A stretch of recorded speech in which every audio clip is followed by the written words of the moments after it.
Saludos, les doy la bienvenida al episodio 2 de la historia de las gemelas Gibbons, el pacto que tuvieron estas chicas sobre, pues no sabemos, no se sabe a ciencia cierta qué fue lo que ocurrió, pero bueno, vamos a seguir con la historia. Si no han escuchado el bloque 1 o el episodio 1, váyanse a mis reels, a mis videos donde estén viendo esto, dense una vueltecita por ahí y escuchen el episodio 1, que está muy bueno. Retomando un poquito y para ponerlos en contexto, la historia de las gemelas Gibbons empieza en 1963, posteriormente son trasladadas a Gales, al Reino Unido, y ahí empieza pues realmente lo que ocurre en su historia. Vamos a continuar con este asunto. Me va a apoyar nuevamente Natalia, doña Natalia Santibáñez, que es una amistad que pues se la sabe de todas. Así que bueno, les comentaba en el bloque anterior, en el episodio anterior, que estas niñas pues sufrieron de mucho acoso, mucha vejación en el colegio al llegar a Reino Unido y finalmente fueron enviadas a casa.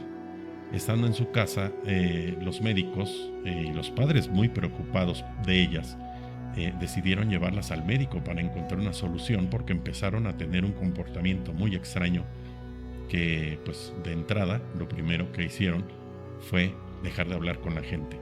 Se encerraron en sus vidas mismas, en sus mentes, y hacían cosas muy extrañas, tanto como que caminaban al mismo tiempo, daban el mismo paso, incluso el pestañeo, los movimientos para levantarse y para sentarse eran como si fueran un par de marionetas guiadas por quién sabe quién.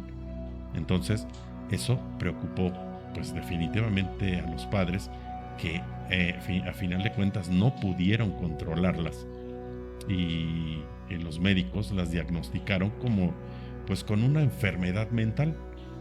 A final de cuentas, estas pobres niñas, bueno, en este caso ya eran adolescentes, terminaron siendo internadas en un manicomio en Reino Unido que se llama Broadmoor, y en este lugar pues estuvieron cerca de 10-11 años, no estoy muy seguro, por ahí creo que fueron 10 u 11 años, pero la característica principal de este lugar era precisamente que pues era un manicomio donde estaban recluidos pues los delincuentes más peligrosos y los enfermos mentales más peligrosos del Reino Unido. Entonces imaginen lo que pudo haber ocurrido con estas chicas dentro de ese lugar, si de por sí pues ellas ya tenían un problema bastante severo mental, o no lo sé, tal vez provocado por algún tipo de energía. Y eso es lo que a mí me genera muchas dudas, ¿no? Porque en lo que se mencionó en el episodio 1 fue precisamente el origen de los padres de Gloria y Aubrey Gibbons. Ellos eran originarios de Barbados. En esos lugares donde hay, pues digamos que poblaciones afrodescendientes, ustedes saben que existe mucho el tema pues de la cultura afro, que llega por medio de los barcos que venían de Europa allá por los años 1500, y venían llenos de esclavos, de afrodescendientes que pues malamente los europeos utilizaban como esclavos y se los trajeron a las islas de América, y bueno, anduvieron por todo el mundo llevando a estas personas, utilizándolos o mal utilizándolos, diría yo, pues como personas que no debieron haber sido utilizadas así. No voy a mencionar el nombre nuevamente para que no haya problema, pero sí, definitivamente estas personas, estos afrodescendientes, pues tuvieron la mala suerte de ser maltratados por las gentes de tez blanca. Pero bueno, eso es otra historia. Esas chicas, al llegar pues obviamente al manicomio, pues se vuelven bastante locas, y bueno, vamos a preguntarle a Natalia a ver qué opina acerca de este caso. Doña Natalia, estoy platicando con la audiencia pues lo que hemos platicado del segundo episodio, del segundo bloque, y estamos hablando precisamente acerca del traslado de las hermanas Gibbons, de las gemelas Gibbons, a Broadmoor. El traslado a Broadmoor marcó un punto de inflexión donde lo clínico se tornó inexplicable.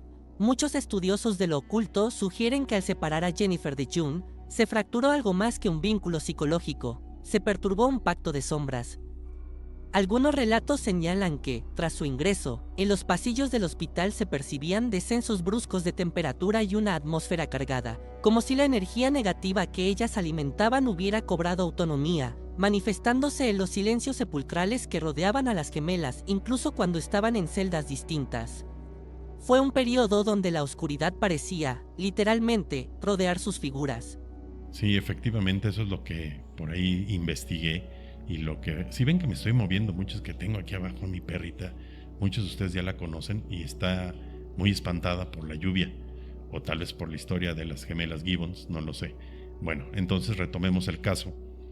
Sí, en este preciso caso, el rollo o el asunto de lo que les pudo haber provocado a estas chicas el traslado a Broadmoor, al manicomio, pues se pueden imaginar, si de por sí ya tenían unas ondas antes de ingresar a este manicomio, tenían unas ondas muy extrañas, al grado que empezaron a escribir en libretas cosas muy raras, hacían imágenes muy extrañas, ponían frases que la gente no entendía, en fin, eso pues se fue descubriendo con el paso del tiempo, ¿no? Estas niñas, precisamente antes de ser internadas, y la razón precisa que fue la que hizo que las internaran en el manicomio, fue precisamente que hubo un momento en que pasaron de la escritura, es decir, de llenar sus cuadernos con puras obsesiones, y ya se imaginarán qué tipo de cosas, y llegó un punto en donde dicen que se acabó la tinta y entonces se fueron a los hechos, ¿no? O sea, dejaron de escribir estas niñas y gozaban y se divertían vandalizando, se volvieron pues ladronas, robaban, vandalizaban, golpeaban, incluso llegó un momento en que incendiaban, se volvieron piromaníacas estas niñas, y finalmente pues eso tenía que ocurrir. El hecho de que ellas se hubieran convertido en un par de delincuentes y personas peligrosas, pues llamó muchísimo la atención, no nada más de la policía, sino de la sociedad, incluso en el ámbito religioso, pues hubo por ahí muchas intervenciones y opiniones de los religiosos acerca de una posible posesión diabólica o ese tipo de cosas que a veces no nos gusta mencionar, pero que definitivamente pues dicen que existen.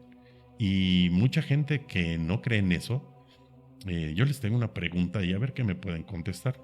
Hay muchas personas que dicen que no creen en temas de religión y no creen en temas del bien o del mal. No voy a mencionar para no herir sus susceptibilidades, pero pues hay personas que argumentan y aseguran que sí existen.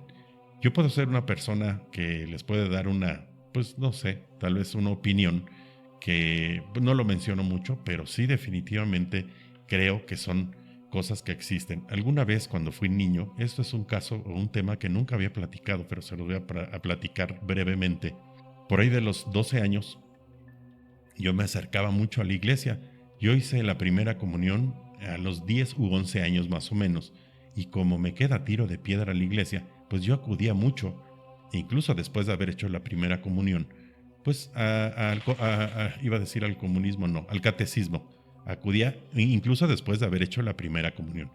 Y conocí al padre, el padre Raimundo, me acuerdo que era un padre muy buena onda, una persona pues ya grande, yo creo que habrá tenido unos 75, 80 años, pero para mí él era un sabio, era una persona muy, muy educada y muy inteligente, y él un día me hizo una observación que se me grabó mucho. Yo le pregunté si existía el diablo, o Satanás, o como le quieran llamar ustedes, y me dijo, sí, sí existe, pero ese está vencido desde hace mucho tiempo. Y le dije, ¿por qué? Más bien le pregunté por qué estaba vencido, y me dijo, porque depende mucho de la forma en que lo concibas y cómo actúe dentro de ti. Tú lo puedes vencer dentro de ti, así como Dios pues lo venció. Nos vemos el viernes a las 6 de la tarde en el próximo bloque para continuar con esta historia.